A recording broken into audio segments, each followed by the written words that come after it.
आशा करता हूँ आप सब बहुत अच्छे होंगे। मेरा नाम है सिद्धांत अग्निहोत्री। स्टडी ग्लोस पे आपका बहुत बहुत स्वागत है। तो दोस्तों, आज हम बात करेंगे डोनाल्ड ट्रंप के बर्थ राइट सिटीजनशिप ऑर्डर। भाई देखो, ये भारत के लिए बहुत अच्छा मौका है। भारत के लिए कमाल का मौका है ये। भारत इसका यूज करके बहुत कुछ कर सकता है, बात करेंगे। तो basically end of birth right citizenship Trump ने ये बोला है। तो टाइम्स ऑफ इंडिया का आर्टिकल है बेसिकली ये। समाधान बैच जीएस पेपर 3, 2, 1 तीनों के लिए इंपॉर्टेंट है ये। तो समाधान बैच जो है उसमें आप ज्वाइन कर सकते हैं। 1,000 रुपए का है ये, सिर्फ मात्र। इसमें फेज 1 में हम आपको 56 दिनों तक बताएंगे कि क्या क्या आपको पढ़ना है। एक क्रैश कोर्स और मेंटोरशिप कहीं पे भी आप डालेंगे ना, 15-20 हज़ार से कम का नहीं है। फेज 2 में प्रीवियस ईयर क्वेश्चन और फेज 3 में फाइनल रिविजन होगा। बस हमारी बात मानिए, आपका प्री निकल जाएगा। साथ ही साथ एक बार प्री निकला तो मेंस और इंटरव्यू की क्लास हम फ्री में करवाएंगे। तो फटाक से आ जाइए। गूगल मीट सेशंस भी है, 1-to-1 इंटरेक्शन है, प्लस सीसैट और टेस्ट सीरीज भी आपको मिलेगी। तो अमेरिकन प्रेसिडेंट डोनाल्ड ट्रंप जो है, उन्होंने फिर से एक एग्जीक्यूटिव ऑर्डर निकाल दिया। एग्जीक्यूटिव ऑर्डर पे एग्जीक्यूटिव ऑर्डर डाले जा रहे हैं। आपको पता है कि एग्जीक्यूटिव ऑर्डर क्या होता है? कोई कांग्रेस से प्रूव कराने की जरूरत नहीं है, प्रूव कराने की जरूरत नहीं है। बस आपने साइन किया, खेल खत्म। राजा ने जो बोला, राजा की तरह बन रहे हैं डोनाल्ड ट्रंप, है ना। तो राजा का हित राजा के हित में है। बस जो राजा बोलेगा वो करना पड़ेगा, प्रजा का ही भाड़ में। तो इन्होंने एग्जीक्यूटिव ऑर्डर साइन किया है कि बर्थ राइट सिटीजनशिप अब आपको नहीं मिलेगी। अब ये बर्थ राइट सिटीजनशिप जो है वो ऑलरेडी मैं आपको बता चुका हूं, ठीक है ना। तो अब इसमें लीगल बैटल और वाइड स्प्रेड डिसअप्रूवल शुरू हो चुके हैं।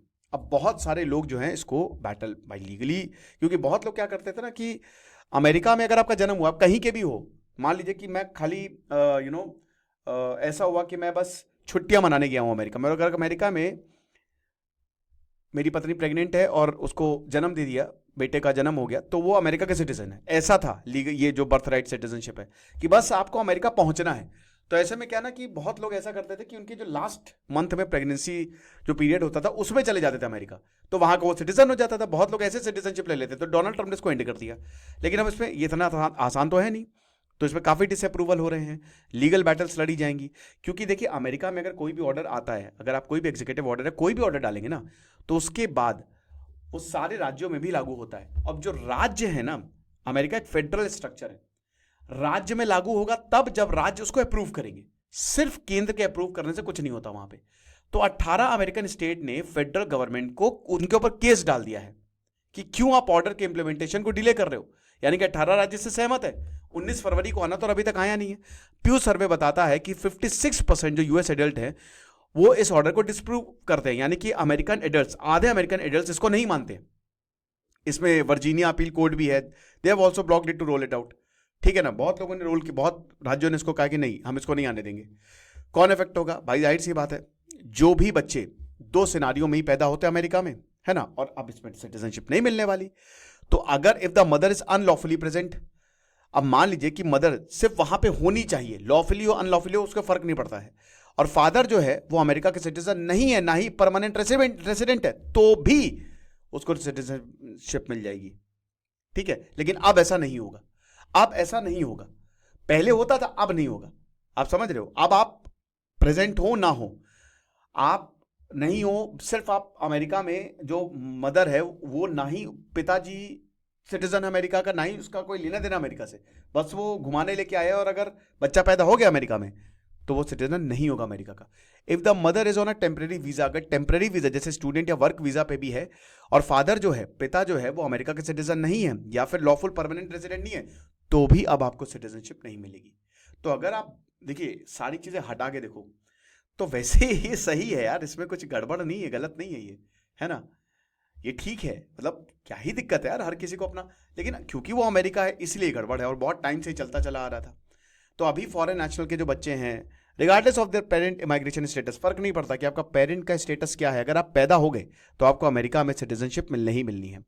अब देखिए, भारतीय जो हैं इन पे इंपैक्ट होने वाला है, क्योंकि बहुत सारे इंडियंस वहां पे रह रहे हैं, बहुत सारे स्टूडेंट या वर्क वीजा पे वहां पे रह रहे हैं। अब उनके बच्चे होंगे, अब उनको अमेरिका की सिटीजनशिप नहीं मिलेगी, यानी कि वो भारतीय सिटीजन होंगे।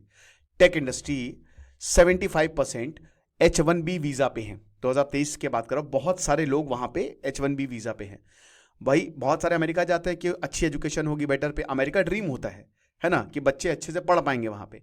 तो अब तो कुछ हो नहीं सकता, आप क्या पढ़ेंगे, आपको सिटीजनशिप ही नहीं मिलेगी। तो टेक वर्कर शॉर्टेज कहां पे होगी? अमेरिका में, क्योंकि बहुत लोग बाहर वापस आ जाएंगे। एक बार आपका वीजा एक्सपायर हुआ, अब वापस आ गए। अब 10 लाख स्किल्ड वर्कर्स जो हैं, ऐसा कहा जा रहा है कि डोनाल्ड ट्रंप ने इसी ऑर्डर को ही आगे चलाते हैं, तो मान लीजिए कि वो ये भारत वापस आने वाले हैं। और अगर ये भारत वापस आएंगे तो फायदा किसको होगा? आपदा में अवसर है हमारे लिए। जो ब्रेन ड्रेन हो रहा है, आप देख सकते हैं कि जो H1B रेसिपिएंट हैं वो 7,55,000 के करीब पिछले साल थे, पिछले के पिछले साल। और डिनायल रेट्स जो हैं वो भी परसेंटेज में आप देख लीजिए, 1%, बहुत कम डिनायल रेट रहता था, लेकिन अब ये बढ़ेगा। अब आपको किसी को H1B वीजा नहीं मिलेगा तो भारत को डेफिनेटली फायदा होगा, है ना, क्योंकि अमेरिका में आप जाएंगे नहीं, तो रिवर्स ब्रेन ड्रेन होगा। जो ब्रेन ड्रेन, जो बेस्ट ब्रेन है ना, वो अमेरिका जाता है। IIT में प्लेसमेंट कहां लगी है भैया? फेसबुक में लगी है, तो हमको जाके एटलांटिस में काम करना पड़ेगा। लेकिन अब ऐसा नहीं है, ज्यादातर स्किल्ड प्रोफेशनल्स जो है भारत में रहेंगे। डोमेस्टिक टेक सेक्टर बहुत स्ट्रेंथन होगा।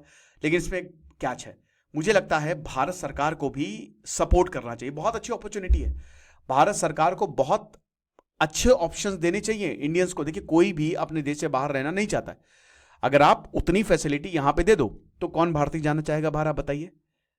भारत का एक बूमिंग स्टार्टअप इकोसिस्टम है, बेंगलुरु और मुंबई जो है, दे वुड गेन एक्सेस, उनको एक्सेस मिल सकता है टॉप टैलेंट का। लेकिन वही है कि अगर सरकार सपोर्ट नहीं करेगी, उनको टैक्स कम करिए, जिस तरीके से दुबई या फिर सऊदी अरब या अमेरिका करता है या यूरोप करता है, जितनी अपॉर्चुनिटी उनको देता है आप भी दीजिए कि हम टैक्स नहीं लेंगे तुमसे, तुम यहां पे आओगे, हम तुमको कुछ एक्स्ट्रा फैसिलिटी देंगे, ठीक है ना, हम तुमको हेल्थ में कुछ छूट देंगे। अगर इस तरीके की चीजें होती है ना, भारत सरकार अगर अगले बजट में ये कर दे तो देख लीजिएगा रिवर्स ब्रेन ड्रेन होगा भारत में, है ना। अभी देखिए, जो भी पैसा कमाता है वो बाहर चला जाता है, और क्यों ना जाए भाई? देखिए, मैं इसको बहुत बुरा नहीं मानता हूं, हम ठीक है, हम पेट्रियट्स हैं, लेकिन आपको ये समझना है कि सरकार को भी उस लेवल पे काम करना चाहिए। टैक्स तो आप ले लेते हो, काम अब देते नहीं हो, हर जगह रिश्वत, टैक्स लेने के बाद हर जगह रिश्वत जो है वो मांगी जाती है।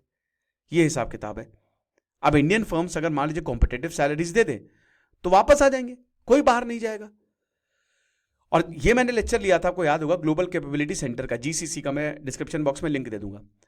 तो भारत में फॉरेन इन्वेस्टमेंट, और हम GCC तो है ही है, तो अमेरिकन कंपनी जो है वो अपने ऑपरेशंस, क्योंकि देखिए अब ये सब अमेरिका के लिए काम करते हैं, अमेरिकन कंपनीज के लिए काम करते हैं। तो आप एक चीज समझिए कि अब ये सब भारत वापस आ जाएंगे, लेकिन अमेरिकन कंपनीज में तो ये एम्प्लॉयड रहेंगे ना, तो अमेरिकन तो इनसे काम लेंगे ही लेंगे। तो अब इससे होगा क्या कि अमेरिकन कंपनीज अपने ऑपरेशंस को एक्सपैंड कर सकती है, वो भारत में भी अपने यूनिट्स लगा सकती हैं, समझ रहे हो। तो ये चीज है, Microsoft India development center, Goldman सैक्स सर्विस इंडिया, ये सब ऑलरेडी है, हम GCC हैं। फॉरेन टेक टैलेंट अमेरिका में नहीं, अमेरिका में टैलेंटेड लोग नहीं आ रहे, वहां पे सब भारतीय जाके मेहनत कर रहे हैं, एशियन जाके मेहनत कर रहे हैं। तो अगेन ये GCC को और ज्यादा बढ़ा देगा, ये चीज है। फिर उसके बाद जो इमर्जिंग टेक सेक्टर्स, जब इतने टैलेंटेड लोग यहां पे आएंगे तो हमारा टेक सेक्टर और इंप्रूव होगा। AI हो गया, ब्लॉकचेन हो गया, क्वांटम कंप्यूटिंग हो गया, जिसमें हमको बहुत अच्छा करना है और जो हम कर नहीं पा रहे हैं। फिर टैक्स पेइंग वर्कफोर्स, भाई ये लोग टैक्स भी तो बढ़िया पे करेंगे, ये भी इंडियन इकोनॉमी को जो है वो बूस्ट करेगा। सरकार का जो पुश है, सरकार जो चाह रही है क्लीन एनर्जी या फिनटेक जॉब्स में, वो मोमेंटम, तो एक तरीके से ब्लेसिंग इन डिस्गाइज है भारत के लिए। डोनाल्ड ट्रंप ठीक है, आ रहे हैं, कर दें, ये सब भारत आ जाएंगे, हम जो अपने टॉप टैलेंट है उनको रिटेन कर सकते हैं। आपको क्या लगता है मुझे कमेंट बॉक्स में बताइएगा। बाकी समाधान बैच को आप अवेल करें, आपको बहुत ज्यादा फायदा होगा। खुश रहिए, पढ़ते रहिए, देश से सिद्धांत नहीं उतरी।